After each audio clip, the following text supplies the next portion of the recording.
In this video, I want to talk all about Hideo Kojima in production of his next game or project. Hey, who knows? It's Kojima. He could be working on anything. Devil May Cry 5 Special Edition resolution and frame rate options have been detailed, and I think this is a confirmation for people to realize ray tracing is going to be demanding as all hell until developers really learn how to optimize it. Because there's an option with DMC5 to have ray tracing enabled and disabled, and the performance is widely different if you do. And Ghostrunner is coming to PS5 in 2021. We'll talk that at the end of this video. But Hideo Kojima working on a new project. I thought Death Stranding was great. Some people didn't love it. Some people thought it was UPS Simulator. But I thought the game was so unique and compelling that it really did make me enjoy the game. And I know a lot of people don't agree. I thought the visuals were stunning. I thought the characters were great.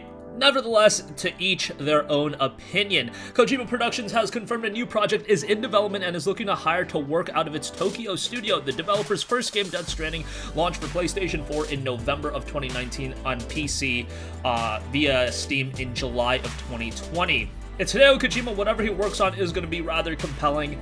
I don't know if he wants to continue working within the Death Stranding universe. I don't know if he wants to do something entirely different, a new IP, something that's a homage to Metal Gear. I have no idea. Hideo Kojima always seems to be the type to be very, very creative with his games and try to push the gaming world forward by implementing new ideas and theories, but everybody's not gonna love his games. I personally really enjoy them. Metal Gear Solid 5, even with all that controversy, I thought was a great game. And I even dug how they represented the story in the game, so yeah, his next game is in development. Devil May Cry 5 Special Edition resolution and frame rate options are detailed. Now, this is super interesting to me. And if you ever want a confirmation to realize that ray tracing is going to be demanding as all hell, I think this gave you that confirmation. Okay, so these are the different options. Ray tracing on options, 4K resolution at 30 frames per second. Yes, 30 frames per second. And then ray tracing on, you can play the game at 1080p at 60 frames per second. If you want to turn ray tracing off, 4K at 60 FPS, 1080p up to 120 frames per second. So you're talking about widely different performance if you want ray tracing on versus ray tracing off. It's going to be something interesting to ascertain to see what people want to play with, but this is what I like. Give the consumer options. Some people want the beastly visual experience, so they'll play it at 4K at 30 frames per second with ray tracing enabled. Some people want that smooth frame rate, and they'll play it with ray tracing off at 120 frames per second. And some people want a happy medium. Maybe they'll choose ray tracing on at 1080p so they get 60 FPS. Maybe they want 4K resolution so they can play at that resolution at 60 frames per second. I like this. Ideally, this should be common in all games, and I like that PlayStation 5 and Xbox Series are pushing that trend forward. We know that Demon's Souls is going to have this, and I think it's going to be common in a lot of games. So that's one of the most exciting things about next gen to me, is that we're going to have options in how we play. This is something taken directly out of the book in PC gaming. I know a couple of games have done this in the past.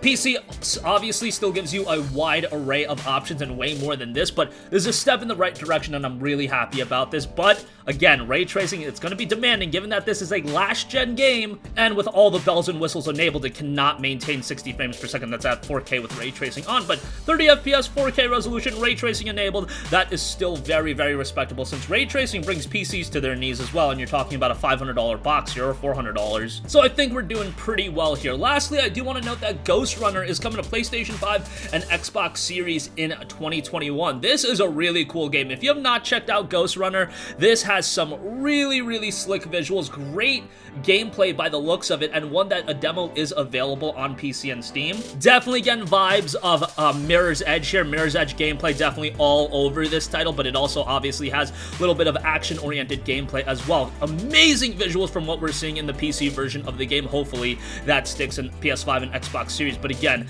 visually, this game is absolutely stunning and really cool cyberpunk world, and I think this is going to be one that's going to get a lot of attention after it releases on PC, after it resonates some attraction.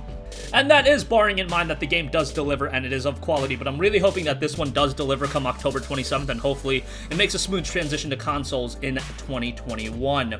The game notes, Ghostrunner offers a unique single-player experience, fast-paced, violent combat, and an original setting that blends science fiction with post-apocalyptic themes. It tells the story of a world that has already ended and its inhabitants who fight to survive. So yes, Very, very nice setting as well, so this is gonna be a cool one. By the way, if you buy it on PS4, Xbox One, you're gonna be upgraded to PS5 and Xbox Series in 2021, so that's exciting. Ghostrunner is due out on PS4, X1, and Switch and PC via Steam on October 27th for $29.99, so a very palatable price point as well. The next-gen versions are gonna have to wait a little bit, but hey, hopefully it's not too long of a wait and we can get it in early 2021. But that's gonna conclude this video. Kojima has its next game in development, Devil May Cry 5 Special Edition.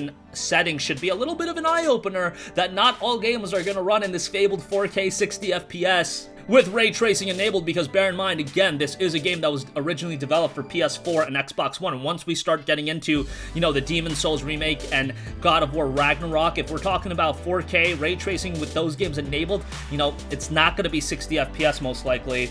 You're gonna have to make sacrifices here and there, but at the end of the day, you're buying a $400 or $500 box. You can't expect the absolute world. I mean, some people were genuinely expecting 8K, 60 FPS ray tracing. Here we go, brother, 4K. And I was always of the mindset, dude, it's gonna be a $400 or $500 box. Like, sit down. It's not gonna be 8K, 60 FPS. Let's chill out a little bit here, but still, that's those frame rates are still perfectly playable.